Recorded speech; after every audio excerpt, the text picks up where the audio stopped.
بسم اللہ الرحمن الرحیم۔ السلام علیکم دوستو، کیسے ہیں آپ سب لوگ؟ امید ہے اچھے ہوں گے۔ جی دوستو، آپ لوگ دیکھ رہے ہیں میرے یوٹیوب چینل جواب دو وتھ نعیم احمد۔ دوستو آج ایک بات کرنی ہے میں نے کراچی کے حوالے سے آپ لوگوں سے، اس کے بعد کچھ باتیں ہم اور کریں گے ماضی میں جو کچھ ہوتا رہا اس کے بعد اب کیا ہو رہا ہے اس کے بارے میں بات کریں گے۔ اور جی بات ہم کریں گے آرمی چیف قمر جاوید باجوہ نے کل ایک فورم پہ ایک خطاب کیا، اس خطاب میں انہوں نے کیا کہا اور اس خطاب میں کون کون لوگ شامل تھے اس کے اوپر تھوڑی سی بات کریں گے۔ تو جی شروع کرتے ہیں ہم کراچی سے۔ پچھلے دنوں میں کراچی میں پی ٹی آئی کے ایک کارکن طہا شیخ کو قتل کیا گیا تھا۔ آج ان کا سویم تھا اور ان کے سویم کے دن پی ٹی آئی نے کراچی میں سی پی او پر ایک سی پی او کے دفتر کے سامنے آئی آئی چندی گڑھ روڈ پہ ایک پروٹیسٹ رکھا تھا، جس پہ انہوں نے جو قاتل تھے ان کی گرفتاری کے اوپر بات کرنی تھی۔ اور پی ٹی آئی کے جو عالمگیر خان صاحب ہیں انہوں نے وہاں پہ کچھ باتیں بھی کی، اور جو طہا شیخ صاحب ہیں ان کی والدہ محترمہ جو ہے انہوں نے ایک خط لکھ کے دیا تھا، اس کو لوگوں کو پڑھ کے سنایا۔ خط بڑا لمبا چوڑا ہے جی، اس کی میں شارٹ باتیں آپ کو بتا دیتا ہوں۔ اس خط میں انہوں نے کہا، جو عالمگیر صاحب پڑھ کے سنا رہے ہیں، طہا کی جو والدہ ہیں انہوں نے لکھ کے دیا، تو وہ کہتی ہیں کہ ہمارے ساتھ پولیس تعاون نہیں کر رہی ہے، اور ہم نے ابھی تک جو ہے نہ کوئی سی سی ٹی وی فوٹیج آئی ہے اور نہ کوئی فرانسک رپورٹ آئی ہے، ایسی کوئی بھی چیز اب تک سامنے نہیں آئی، تو لہٰذا ہمارے ساتھ تعاون کیا جائے۔ اب تک کہ ہم لوگ جو ہے جتنی بھی پولیس نے کارروائی کی ہے اس سے اب تک ہم لوگ غیر مطمئن ہیں، تو لہٰذا طہا شیخ جو ہیں ان کے قتل کو ایک ٹارگٹ کلنگ ظاہر کیا جائے، اور اس کے طور پہ یہ جو مقدمہ ہے یہ سی ٹی ڈی کے حوالے کیا جائے، اور سی ٹی ڈی سے اگر کارروائی نہ ہوتی ہے تو پھر ہم یہ سمجھیں گے کہ طہا شیخ کے جو قاتل ہے وہ جو یہاں کے منسٹر ہیں، ہوم منسٹری ہے، چیف منسٹر آف سندھ ہیں، یہ سب مراد علی شاہ صاحب، ان سب کو ہم قاتل قرار دیں گے کہ یہ لوگ جو ہے طہا شیخ کے قاتل ہیں۔ میں نے دیکھی ہے طہا شیخ کی کچھ ویڈیوز، جو کراچی کا ایک نوجوان ہے، اور یہ نوجوان واقعی بھلے اس کا تعلق یار کسی بھی پارٹی سے ہو، لیکن یہ کراچی کے لیے کام کرتا ہوا، اپنے محلے گلیوں میں کام کرتا ہوا نظر آیا گیا ہے۔ یہ گلشن اقبال کا رہائشی ہے، اور اس نے بڑا کردار ادا کیا ہے اپنے علاقے کے لیے، اپنی گلیوں کے لیے صفائی ستھرائی کے حوالے سے یہ اکثر آگے رہتا تھا۔ اس طرح کا اگر کوئی بندہ کسی پارٹی کا کارکن اگر شہید ہوتا ہے تو درد تو ہوتا ہے، لیکن اس طرح کا یہ پہلا بندہ شہید نہیں ہوا۔ اس طرح کے ہزاروں بندے پہلے بھی کراچی میں شہید ہو چکے ہیں، قتل ہو چکے ہیں۔ پی ٹی آئی کو چاہیے، عالمگیر خان صاحب کو چاہیے کہ اس طرح سے اگر صرف آپ اپنے کارکن کی بات کریں گے نا تو کراچی والوں کے دل میں آپ جگہ نہیں بنا پائیں گے۔ اس طرح اور بھی پارٹی کے لوگ بھی مرتے ہیں، اور آپ تو چلے پارٹیوں کو تو سائیڈ پہ رکھ دیں، جو بھی اسٹریٹ کرائم میں اتنے لوگ ابھی قتل ہوئے ہیں، آپ نے ان کے بارے میں کبھی کچھ اس طرح کی بات ہی نہیں کی۔ آپ دیتے نا، آج جا کے دھرنے دیتے، آپ جاتے جو اسٹریٹ کرائمز میں جو مارے گئے لوگ ان کے اوپر آپ احتجاج کرتے۔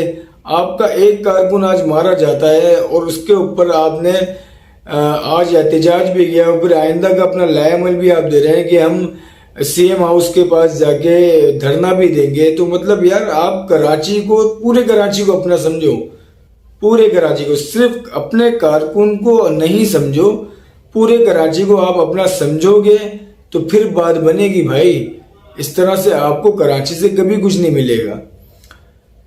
تو جی اب آتے ہیں جی ماضی میں جو کچھ ہوتا رہا پاکستان کی سیاست میں، جو کافی سالوں سے چلتا آ رہا ہے، مائنس والا فارمولا، وہ مائنس کرتے کرنے والوں پہ آ گیا۔ تو یہ تو ایک مکافات عمل ہے، آپ جس کو چاہے اٹھا کے دیکھ لیں۔ آپ نواز شریف صاحب کو دیکھ لیں، نواز شریف صاحب کے 3 دور حکومت جو ہے اس میں تینوں میں کراچی میں آپریشن کیے گئے۔ الطاف حسین کو مائنس کرنا ہے تو اس کو مائنس کرنا ہے، کر دیا، کچھ دنوں بعد خود مائنس ہو گئے۔ تو بھائی یہ تو ہوگا۔ اب نواز شریف کے مائنس ہونے پہ خوشیاں منائی تھی عمران خان صاحب نے، اور ظاہر ہے ان کو ایک اسپیس مل رہا تھا کہ الطاف حسین صاحب بھی نکل گئے اور نواز شریف صاحب بھی نکل گئے، تو اب اکیلے جو ہے وہ پورے جنگل میں وہ جو ناچ رہے ہیں وہ عمران خان صاحب ناچ رہے ہیں۔